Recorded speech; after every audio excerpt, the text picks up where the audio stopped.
Dikisahkan di negara Jerman Timur yang menganut aliran sosialis, keluarga Strelzig menghadiri acara penataran bagi Fitch, anaknya yang masih bocil, untuk ditanamkan falsafah negara tersebut yang berkiblat ke Uni Soviet. Saat itu tahun 1979, negara Jerman masih terpisah menjadi dua bagian antara timur dan barat. Perbatasan dijaga ketat, bagi orang yang berani nyebrang hukumannya tembak di tempat. Pemerintah Jerman Timur menuntut loyalitas dari warganya tanpa batas, yang membuat warganya serasa hidup terkurung tanpa opsi yang jelas. Dari tempat Youth Academy, mereka pulang barengan dengan keluarga Erich Baumann yang merupakan seorang polisi. Kebetulan mereka ini merupakan tetangga baru di kompleks, namun anak mereka sudah langsung kenal dekat.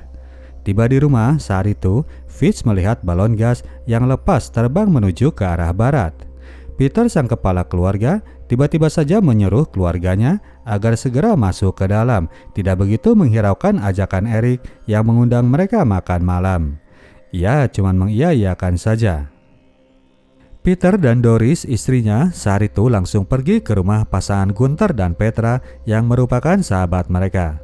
Dua keluarga ini rupanya sudah rembukan untuk kabur bareng ke wilayah barat dengan menggunakan balon udara.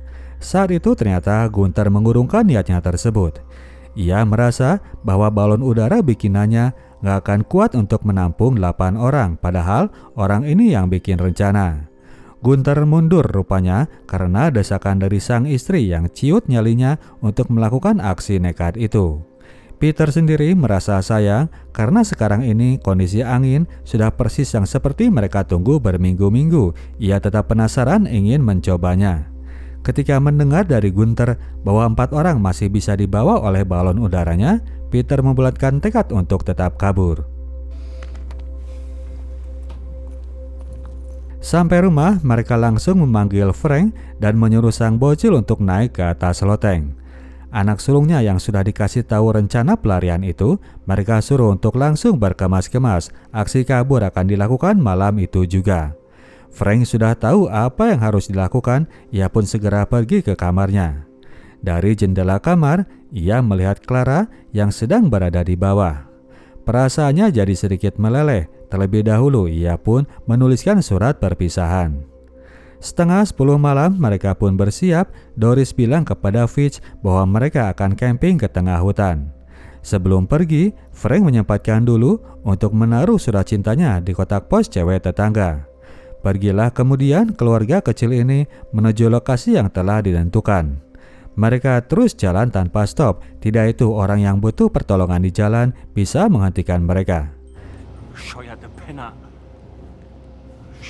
Beberapa waktu kemudian, mereka pun tiba di lokasi tujuan yang mana suasana sekitar memang benar-benar sepi. Jadi sementara orang-orang dewasa sibuk mempersiapkan balon udaranya, Fitch sang bocil baru sadar ketika ia bangun dari tidurnya. Doris sang emak kemudian datang membujuk sang anak agar tidak takut bahwa ini adalah kejutan. Nanti kalau sudah nyebrang ke barat, anak itu ia iming-imingi dibelikan sepeda. Fitch yang tahu resiko jika kabur ketahuan akhirnya nurut perintah emaknya. Ia pun naik ke atas keranjang balon yang telah dipersiapkan.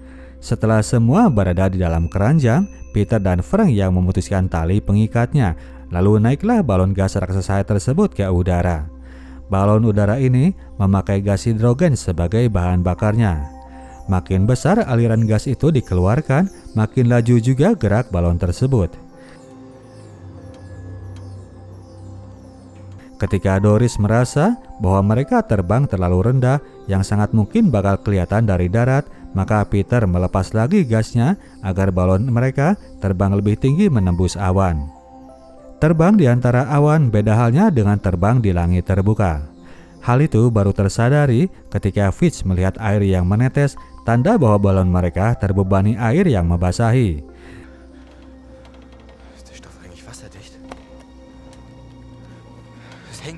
Jadi begitu mereka lepas dari kepungan awan, balon udara yang terbebani itu langsung turun dengan cepat. Belum lagi ketika api tiba-tiba mati karena tergembosi angin dan tuas gas membeku karena udara dingin di atas tadi. Kejatuhan mereka tidak bisa dihindari. Balon udara ini ujuk-ujuk saja sudah menabrak dahan pepohonan dan mendarat di dasar tanah. Untungnya mereka semua masih selamat, tidak ada yang terluka. Sangat disayangkan karena jarak menuju perbatasan tinggal 200 meter saja. Takut keburu ketahuan sama penjaga perbatasan, mereka pun bergegas pergi menuju lokasi mobil mereka disimpan. Jaraknya sekitar 10 km dari lokasi itu. Pagi hari, akhirnya seorang penjaga memang berhasil menemukan rongsokan balon udara itu yang tidak sempat dibereskan. Keluarga Streljik sendiri yang sudah start sejak subuh telah berada jauh dari lokasi tersebut. Mereka terus berjalan melintasi hamparan padang rumput yang membentang. Pagi-pagi mereka telah tiba di kota terdekat. Sebuah mobil derek kemudian melintas. Mereka semua jadi takut, jangan-jangan mobil mereka sudah ditemukan. Namun ternyata sedan mini itu masih berada di tempat semula. Mereka pun segera beres-beres tanpa meninggalkan barang yang tersisa. Jalanlah kemudian mereka dan di tepi danau sempat mereka berhenti untuk membuang barbuk. Setelah itu, mereka pun lanjut jalan tanpa henti. Tiba di rumah, mumpung suasana lingkungan masih sepi, mereka pun segera memasukkan roda derek pengangkut balon udara. Frank masih sempat teringatkan dengan surat yang ia kirim kepada Clara. Ia pun segera mengambilnya sebelum akhirnya keburu kebaca oleh orang yang bersangkutan.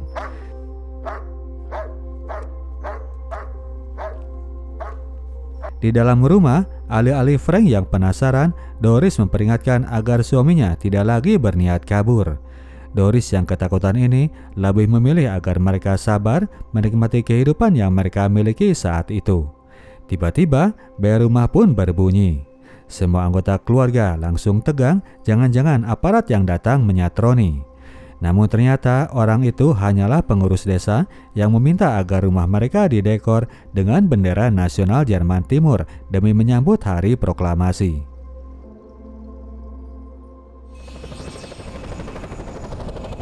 Di lokasi TKP, datang kemudian Letkol Seidel dari pihak stasi Kementerian Keamanan Negara Jerman Timur yang datang untuk melakukan inspeksi. Dari lokasi terdamparnya balon udara itu ditemukan sebuah paket obat yang kemudian ia suruh untuk ditelusuri jejak pemiliknya. Letkol Seidel memberi perintah untuk dilakukan investigasi mendalam dalam radius 500 meter areal sekitar. Atas lolosnya tersangka pelarian, Letkol Seidel memarahi pihak penjaga perbatasan dan memberikan peringatan akibat kinerjanya yang ia anggap tidak becus. Ia meminta agar mereka menemukan orang-orang yang coba kabur itu. Sementara itu, selama beberapa waktu, keluarga Streljik menghabiskan waktu dalam rasa khawatir. Rasa khawatir itu kemudian memuncak ketika Doris menyadari bahwa obatnya telah tertinggal di TKP. Obat itu nggak ada nama pemiliknya, namun ada tertera nomor seri yang bisa dilacak oleh aparat setempat. Sepertinya urusan pemberian obat pun sangat diawasi di negara sosialis ini. Suami istri ini pun akhirnya jadi ribut. Sang suami tetap menginginkan kebebasan bagi anak mereka yang sedang tumbuh besar, sementara sang istri justru ketakutan kalau nantinya anak mereka ini ditangkap dan disiksa di dalam penjara. Pernah kejadian terhadap adiknya yang berumur 14 tahun, ia disiksa dan giginya rontok semua.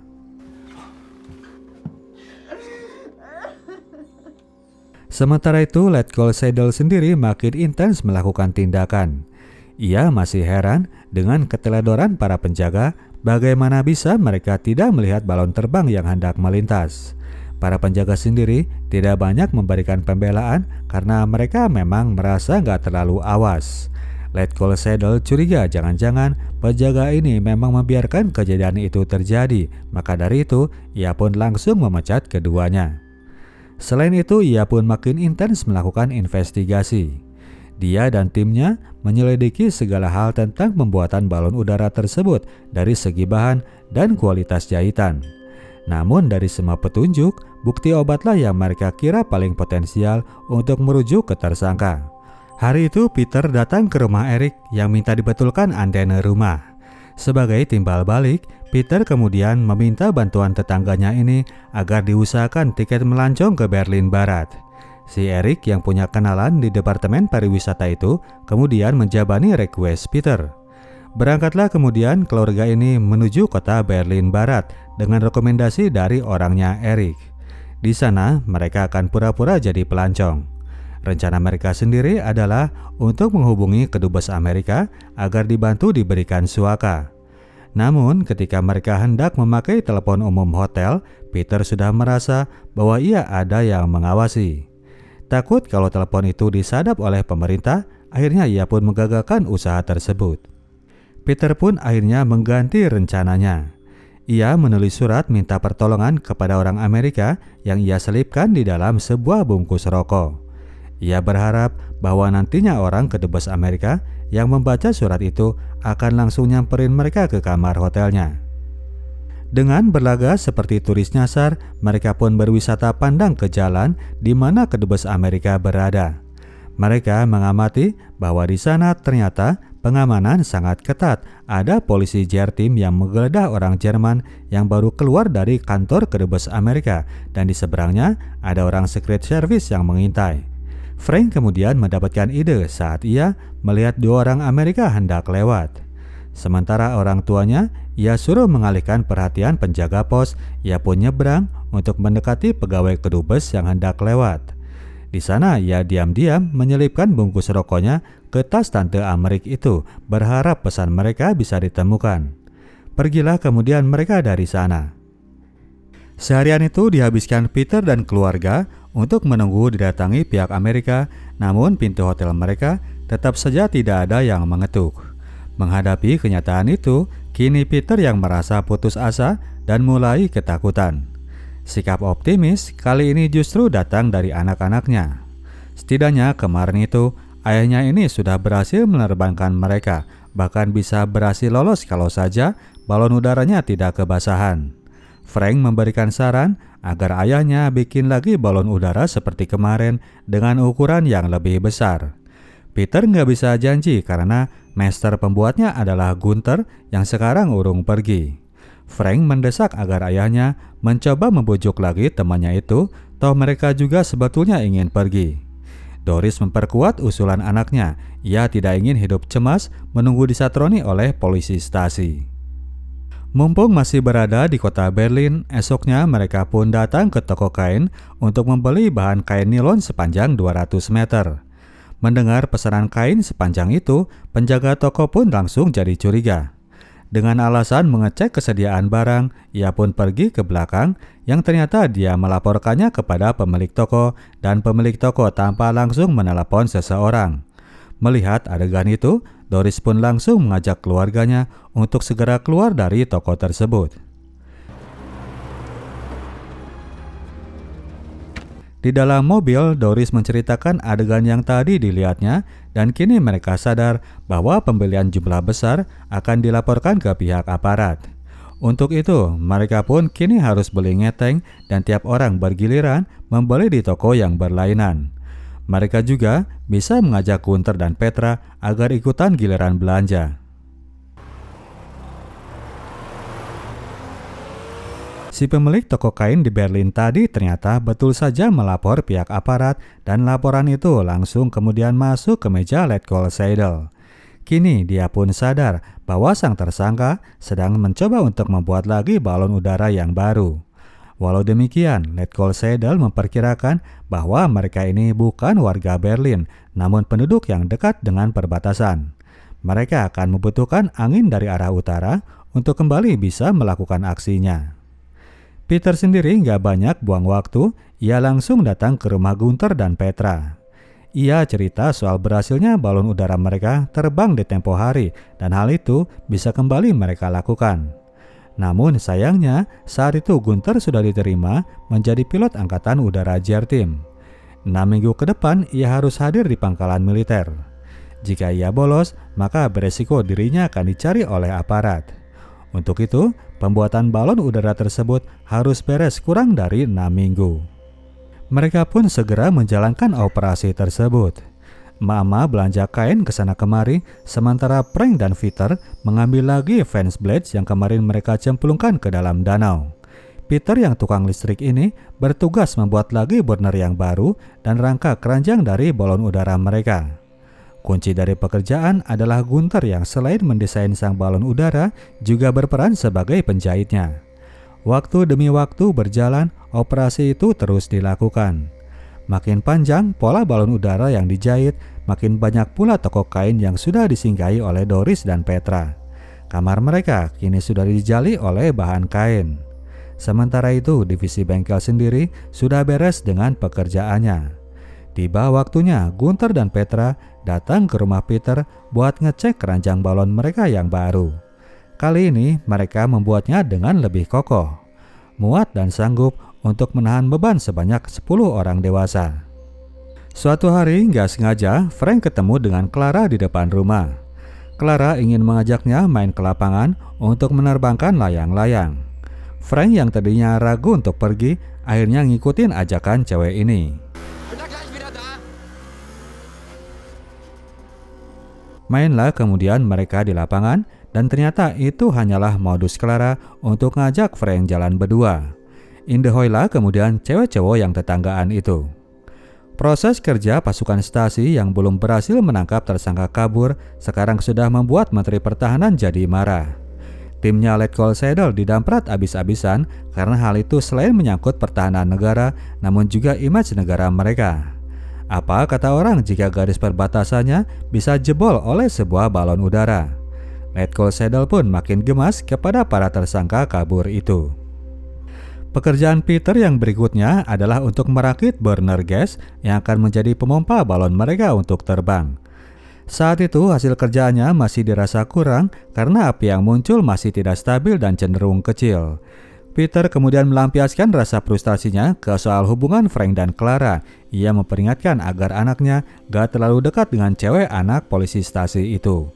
Frank gak terima nama ceweknya diungkit-ungkit dan akhirnya kedua ayah anak ini pun jadi bertengkar. Efek dari pertengkaran itu ternyata malah memunculkan sebuah ide. Melihat tabung gas yang jatuh, Frank memberikan ide agar mereka meletakkan gasnya di balik untuk mendapatkan tekanan yang lebih tinggi. Setelah dicoba, benar saja semburan api itu jadi lebih besar dan meninggi. Peter merasa bahwa kini mereka sudah siap dan kembali percaya pada komitmen anaknya. Esok harinya ketika Clara datang ngajak pergi, Frank pun menolak dan lebih mementingkan komitmen terhadap operasi rahasia dari keluarganya. Suatu malam tiba-tiba Peter datang bersama Gunther yang membawa seperangkat alat jahitnya dari rumah. Operasi jahit-menjahit terpaksa dipindah ke rumah mereka karena tetangga Gunther mulai banyak tanya soal suara mesin jahit yang selalu bunyi tiap malam. Di rumah Peter, mesin jahit itu ditaruh di lokasi basement, jadi bisa aman dari membuat polusi suara. Sementara itu, pihak Stasi kini telah berhasil menemukan orang yang tempo hari truknya mogok di jalan lalu papasan dengan mobil biru keluarga Strelzik. Awalnya mereka mencurigai orang ini sebagai pelaku pelarian. Namun ketika sang driver menyebut bahwa ia sempat melihat mobil lewat dengan menderek sebuah trailer, Letkol Sedel langsung mengarahkan objeknya pada mobil itu.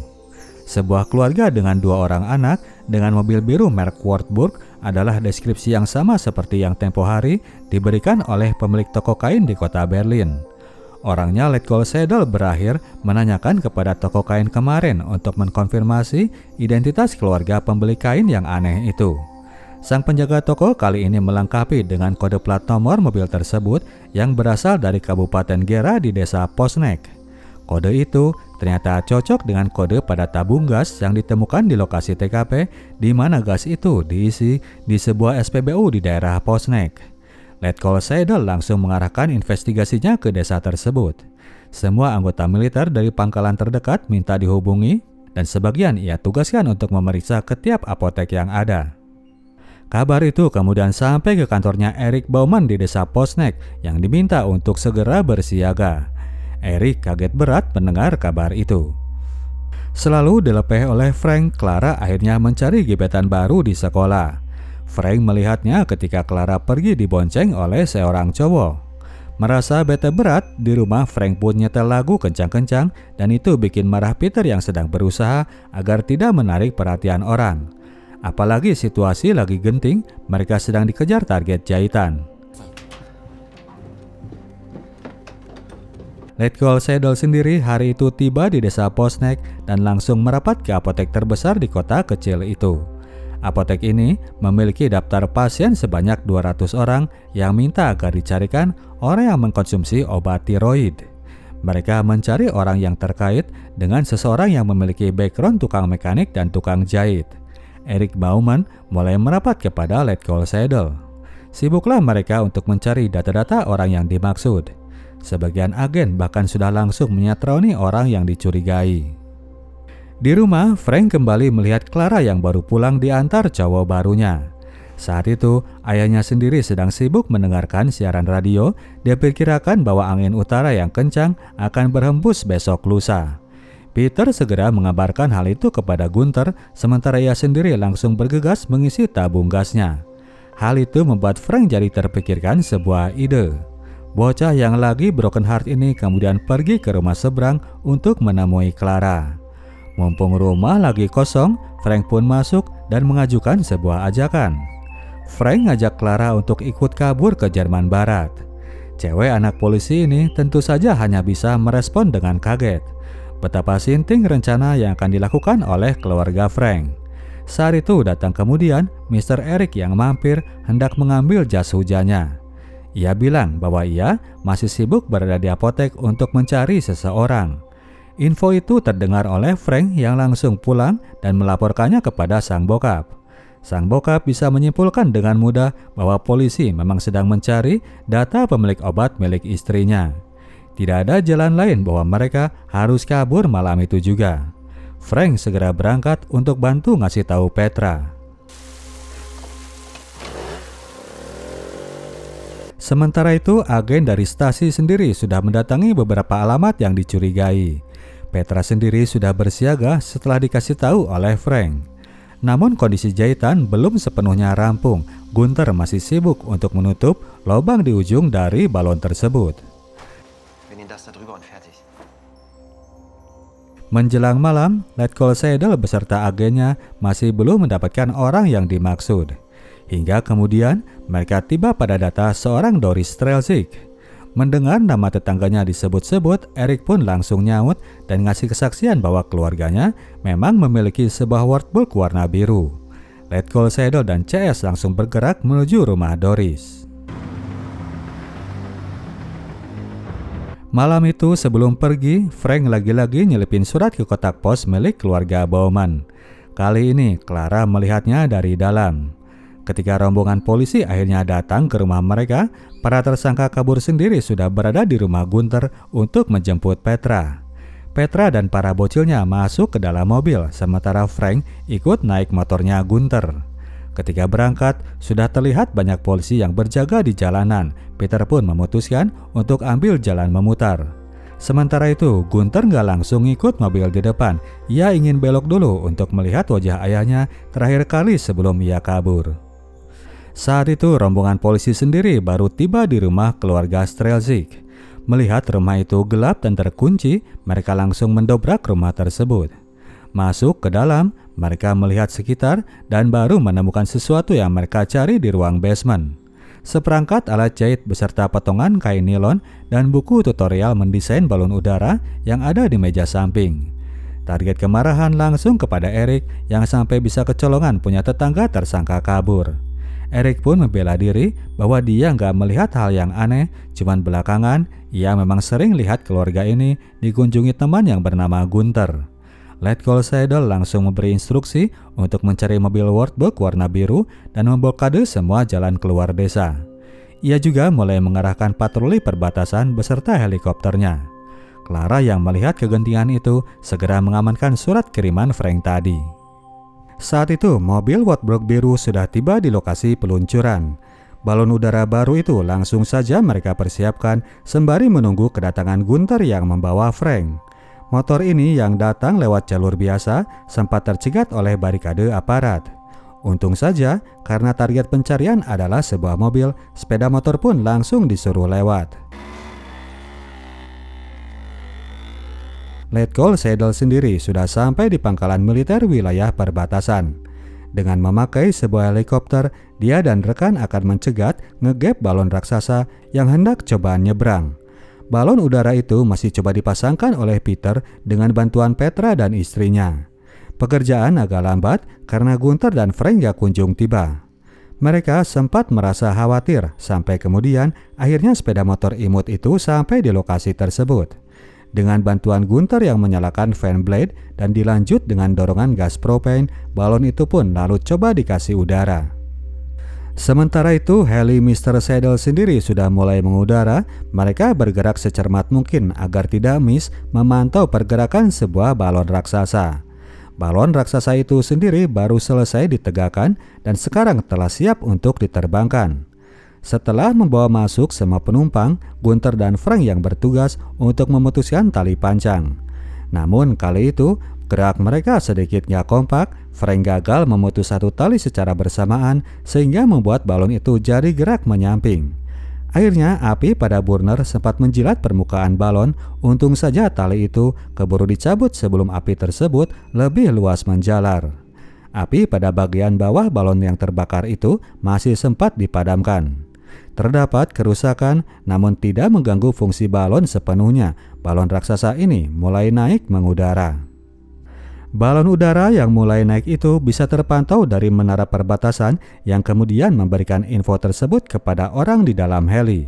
Lokasi mereka lumayan agak jauh namun masih tetap bisa terjangkau.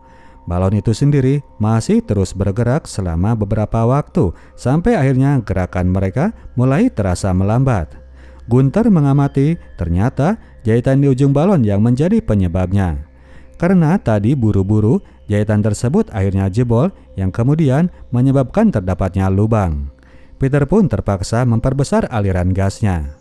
Selama beberapa waktu, balon ini masih terus bergerak sampai kemudian nyala api itu mulai kedap-kedip. Mereka ternyata telah kehabisan bahan bakar. Kini balon itu mulai turun dan api pun akhirnya padam yang membuat Letkol Seidel akhirnya kehilangan jejak mereka. Peter dan kawan-kawan lalu coba untuk menyalakan lagi burner gasnya yang mana sempat menyala bentar lalu mati lagi untuk seterusnya. Kini mereka akan turun di sebuah daerah yang entah di mana. Letkol Seidel yang kehilangan jejak lalu gambling menentukan lokasi terjunnya balon itu. Pasukan militer pun lalu bergerak menuju lokasi yang ditujukan. Mereka turun komplit dengan armada besar berikut anjing pelacaknya. Balon itu sendiri makin turun dan hampir menabrak sebuah tiang listrik sebelum akhirnya melabrak pepohonan dan terjun bebas ke landasan. Semua orang untungnya masih berada dalam kondisi selamat, termasuk itu para bocil. Mereka saat itu belum pasti sedang berada di mana. Untuk itu, Gunther dan Peter yang duluan turun mencari jalan, meninggalkan keluarganya di lokasi TKP. Jalan gak begitu lama, mereka kemudian tiba di ujung hutan, lalu mencegat sebuah mobil yang sedang lewat. Mobil itu ternyata adalah sebuah mobil patroli. Ketika ditanya, pihak patroli ini ternyata polisi Bavaria yang berada di Jerman Barat. Dua orang itu langsung melonjak kegirangan menyadari bahwa misi mereka telah accomplished. Gunther lalu menembakkan flare yang terlihat dari daerah perbatasan. Lokasi itu ternyata berlawanan arah dengan lokasi yang diincar oleh pasukan patroli kiriman Letkol Seidel. Sementara Pak Letkol kecewa, suasana kebalikan terjadi di hutan Bavaria, di mana duo Peter dan Gunther kemudian menjemput anggota keluarganya. Berakhir sudah suasana intimidatif yang selama ini mendera mereka. 10 tahun kemudian, dari kedutaan Jerman Timur di kota Praha, Hans-Dietrich Genscher, sang menteri luar negeri, mengumumkan bahwa saat itu rakyat Jerman Timur dibebaskan untuk menyeberangi perbatasan. Peter dan Doris yang sudah settle di barat terkenang dengan momen ketika mereka harus bertaruh nyawa untuk mendapatkan kebebasan itu. Demi memanfaatkan momen tersebut, Gunther yang telah bekerja menjadi pilot swasta kemudian terbang bersama Petra menuju timur untuk menemui ayahnya yang masih tinggal di wilayah tersebut. Oke, demikianlah ceritanya Bro dan Sis. Kita tim Sinotok cabut dulu. Sampai jumpa di video kita selanjutnya. Ciao.